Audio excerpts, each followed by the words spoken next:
तर आज आपण दिवाळी स्पेशल फराळामध्ये 1 किलो चणा डाळीपासून गोल गरगरीत दाणेदार असे हे जिभेवर विरघळणारे बेसन लाडू कसे बनवायचे ते पाहणार आहोत। हे बेसन लाडू बनवत असताना इथे आपल्याला बेसन पीठ वापरायचं नाही किंवा तासन तास बेसन पीठ भाजायचं सुद्धा नाही। अगदी झटपट असे हे लाडू बनवून तयार होतात। आणि महत्त्वाचं म्हणजे आज मी तुम्हाला वजनी आणि वाटीचं दोन्ही प्रमाण सांगणार आहे। चणा डाळ किती घ्यायची, तूप किती घ्यायचं, त्यात साखर किती घालायची, अगदी परफेक्ट प्रमाण सांगितलेलं आहे। त्यासाठी तुमचे लाडू सुद्धा अजिबात खाताना टाळूला चिटकणार नाहीत, मस्त असे गोल गरगरीत बनवून तयार होतात। त्यासाठी व्हिडिओ शेवटपर्यंत नक्की पहा आणि आवडल्यास व्हिडिओला लाईक, शेअर आणि सबस्क्राइब नक्की करा। चला तर मग सुरुवात करूया। नमस्कार, कुक विथ मनीषा यूट्यूब चॅनलमध्ये तुम्हा सर्वांचं खूप खूप मनापासून स्वागत आहे। तर सगळ्यात आधी इथे आपण वजनी प्रमाण पाहून घेऊया।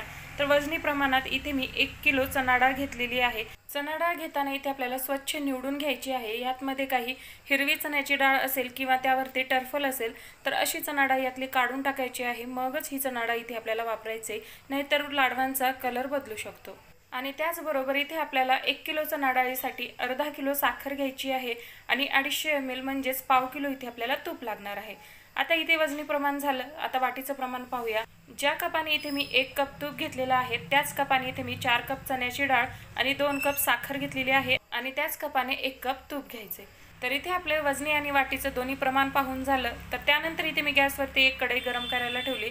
त्यामध्ये कपामधलं अर्ध तूप यामध्ये आपल्याला काढून घ्यायचं आहे आणि शिल्लक राहिलेला अर्धा कप तूप आपल्याला नंतर वापरायचं आहे। कधी वापरायचं ते मी तुम्हाला पुढे सांगणारच आहे, त्यासाठी व्हिडिओ शेवटपर्यंत नक्की पहा।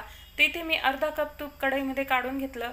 तूप इथे छानपैकी गरम करायचे, खूप जास्त कडकडीत गरम करायचं नाही, हलकंसं गरम करायचं। 2 ते 4 चण्याची डाळ यामध्ये टाकून पाहायची, हलकेसे बुडबुडे यायला हवे अशा पद्धतीने हे तूप आपल्याला गरम करून घ्यायचंय। तूप हलकंसं गरम झालं की यामध्ये आपल्याला चण्याची डाळ काढून घ्यायची आहे।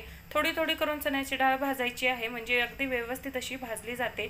तर इथे मी साधारण ओंजळभर चण्याची डाळ तुपामध्ये काढून घेतलेली आहे। कमी गॅसवरती ही चण्याची डाळ आपल्याला छान अशी खमंग होईपर्यंत भाजून घ्यायची आहे। लक्षात ठेवा, गॅसची फ्लेम कुठेही मोठी करू नका। गॅसची फ्लेम जर आपण मोठी केली तर चण्याची डाळ वरून करपली जाते आणि आतमधून कच्चीच राहते, मग लाडू खाल्ल्यानंतर टाळूला चिटकतात आणि कच्चं बेसन खाल्ल्यासारखं त्याची चव लागते। त्यासाठी चणा डाळ भाजत असताना गॅसची फ्लेम अगदी कमी ठेवायची। कमी गॅसवरती छान असा लालसर रंग येईपर्यंत ही चणा डाळ आपल्याला भाजून घ्यायची आहे। चणा डाळ भाजल्यानंतर अगदी खमंग त्याचा वास सुटतो आणि छान अशी लालसर रंगावरती परतून होते। आणि ही डाळ भाजण्यासाठी इथे आपल्याला 10 ते 12 मिनिटे लागतात, तेवढा वेळ याला द्यायचाच आहे, तेव्हाच तुमचे लाडू जे आहेत ते अगदी खमंग बनून तयार होतात। तर 10 ते 12 मिनिटानंतर इथे तुम्ही पाहू शकता ही डाळ जी आहे छान अशी लालसर रंगावरती परतून झालेली आहे आणि अगदी असा खमंग वास येतोय। आधीची डाळ पहा आणि आताची डाळ पहा, यातला डिफरन्स तुम्हाला दिसलाच असेल। तर यातली संपूर्ण डाळ मी काढून घेतली आणि त्यात शिल्लक राहिलेल्या तुपामध्ये बाकीची डाळ सुद्धा आपल्याला अशाच पद्धतीने खमंग किंवा लालसर होईपर्यंत भाजून घ्यायची आहे। लक्षात ठेवा, अर्धा कप तुपामध्येच आपली संपूर्ण डाळ भाजून होते, त्यातलं सुद्धा तूप शिल्लक राहतं। अर्धा कप जे आपण बाजूला ठेवलेलं आहे तूप काढून त्यातलं तूप यामध्ये वापरायचं नाही। तर इथे तुम्ही पाहू शकता, बोलता बोलता इथे आपली दुसरी डाळ सुद्धा छानपैकी तळून झालेली आहे, म्हणजेच भाजून झालेली आहे। ही डाळ सुद्धा आपण काढून घेणार आहोत आणि राहिलेली डाळ सुद्धा अशाच पद्धतीने आपण भाजून घेऊया। तर इथे तुम्ही पाहू शकता, इथे आपली संपूर्ण डाळ भाजून झालेली आहे।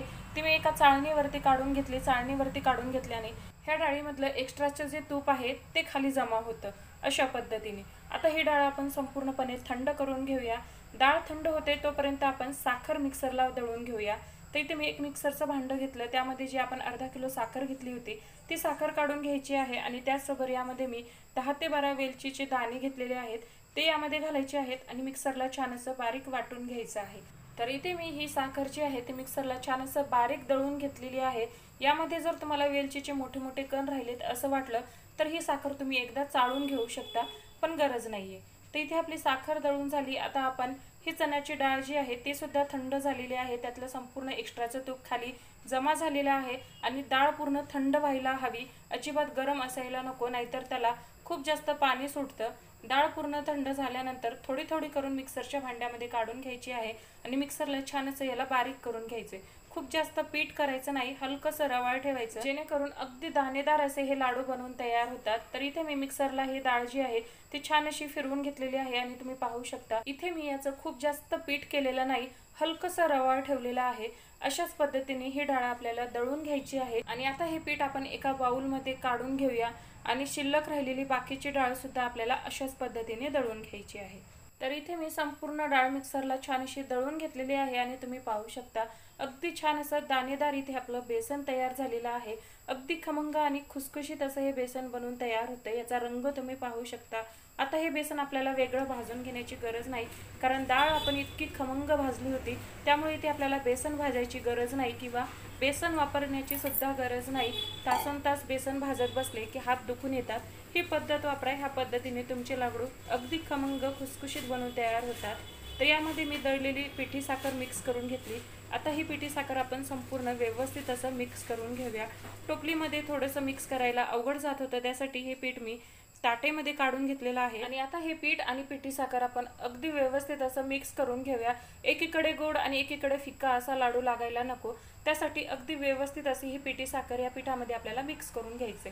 तर इथे मी पिठी साखर या पिठामध्ये छान असं मिक्स करून घेतलं आणि आता यामध्ये आपण जे अर्धी वाटी तूप शिल्लक ठेवलं होतं ते आपल्याला यामध्ये थोडं थोडं करून मिक्स करायचे। सगळ्यात आधी मी या टोपलीमध्ये जे गाळणीमधलं गाळलेलं तूप होतं ते यामध्ये ॲड करून घेतलेलं आहे। कोणतंही तूप आपल्याला वाया घालायचं नाही, त्यामध्ये सुद्धा चणा डाळीचा खमंग वास आहे। त्यासाठी कढईमध्ये शिल्लक राहिलेलं किंवा टोपलीमध्ये खाली गळालेलं जे तूप होतं ते अगोदर यामध्ये आपल्याला ॲड करायचं आहे आणि छान असं मिक्स करून घ्यायचं आहे। आणि आता आपल्याला जे कपामधलं शिल्लक राहिलेलं तूप होतं ते आपल्याला थोडं थोडं करून यामध्ये ॲड करायचं आहे। तर इथे आपल्याला अर्धी वाटी जे शिल्लक राहिलेलं तूप आहे ते पूर्ण लागणार आहे, तरीसुद्धा थोडं थोडं करून ॲड करायचं, कारण लाडवाचं मिश्रण तयार करत असताना वातावरणावर डिपेंड असतं।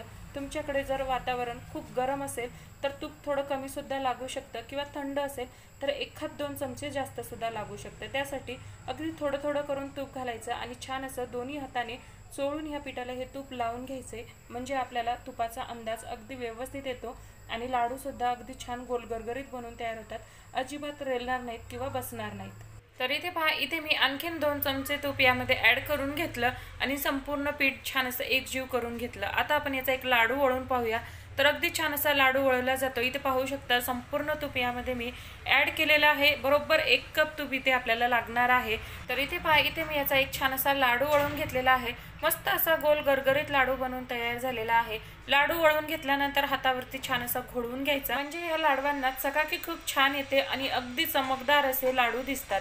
इथे पहा, इथे आपला मस्त असा गोल गरगरीत बेसनाचा लाडू बनवून तयार झालेला आहे। आता याला छान दिसण्यासाठी यावरती मी पिस्त्याचा तुकडा लावलेला आहे। ऑप्शनल आहे, नाही लावला तरी देखील चालेल। तर इथे आपला एक लाडू वळून झाला, प्लेटमध्ये काढून घेऊया आणि अशाच पद्धतीने बाकीचे लाडू सुद्धा वळून घ्यायचे आहेत। लहान मोठे ज्या आकारामध्ये तुम्हाला लाडू वळून घ्यायचे त्या आकारामध्ये हे लाडू तुम्ही वळून घेऊ शकता। एवढ्या ह्या प्रमाणामध्ये कमीत कमी आपले 35 ते 40 लाडू बनवून तयार होतात। तर बोलता बोलता इथे पहा, इथे आपला दुसरा लाडू सुद्धा वळून झालेला आहे। प्रत्येक लाडू वळत असताना लाडू वळून झाल्यानंतर हातावरती थोडासा घोळवून घ्यायचा, म्हणजे छान असं त्याला चकाकी येते आणि छान असा गोल गरगरीत लाडू बनवून तयार होतो। तर यावरती सुद्धा आपण पिस्त्याचे काप लावून घेऊया आणि छान असं सजवून घेऊया। तर इथे आपला मस्त असा लाडू बनवून तयार झालेला आहे। सेम पद्धतीने बाकीचे लाडू सुद्धा वळून घेऊया। पण तुम्हाला जर ही रेसिपी जराही कुठेही आवडली असेल तर प्लीज एक लाईक नक्की करा। चॅनलवर नवीन असाल तर सबस्क्राईब करा आणि व्हिडिओ आवडला तर व्हिडिओला हाईप सुद्धा नक्की करा। याआधी सुद्धा मी दिवाळीच्या बऱ्याच रेसिपी शेअर केलेल्या आहेत, लिंक देते डिस्क्रिप्शन बॉक्समध्ये, जाऊन नक्की चेक करा। तर बोलता बोलता इथे आपले संपूर्ण लाडू वळून झालेले आहेत आणि तुम्ही पाहू शकता किती मस्त असे गोल गरगरीत असे हे लाडू बनवून तयार झालेले आहेत। अतिशय सुंदर असे हे लाडू बनवून तयार होतात। अजिबात जास्त वेळ लागत नाही आणि लाडू भाजताना तुमचा हात सुद्धा दुखणार नाही। अगदी साधी सोपी पद्धत बेसनाच्या लाडूची इथे मी तुम्हाला दाखवलेली आहे। त्यामुळे एकदा जर तुम्ही ही लाडूची रेसिपी पाहिली तर दरवर्षी दिवाळीला ह्याच पद्धतीने लाडू बनवाल ही माझी खात्री आहे। अगदी मस्त दाणेदार जिभेवर विरघळणारे हे बेसन लाडू तयार होतात आणि इथे आपले 1 किलो चणा डाळीमध्ये 1.25-2 किलो लाडू बनवून तयार होतात। नक्की ट्राय करा आणि कशी वाटली रेसिपी कमेंटमध्ये नक्की सांगा। रेसिपी आवडली तर रेसिपीला लाईक करा, जास्तीत जास्त शेअर करा आणि व्हिडिओला हाईप सुद्धा नक्की करा। तर पुन्हा भेटू मस्त अशाच एका दिवाळीच्या रेसिपी बरोबर। धन्यवाद।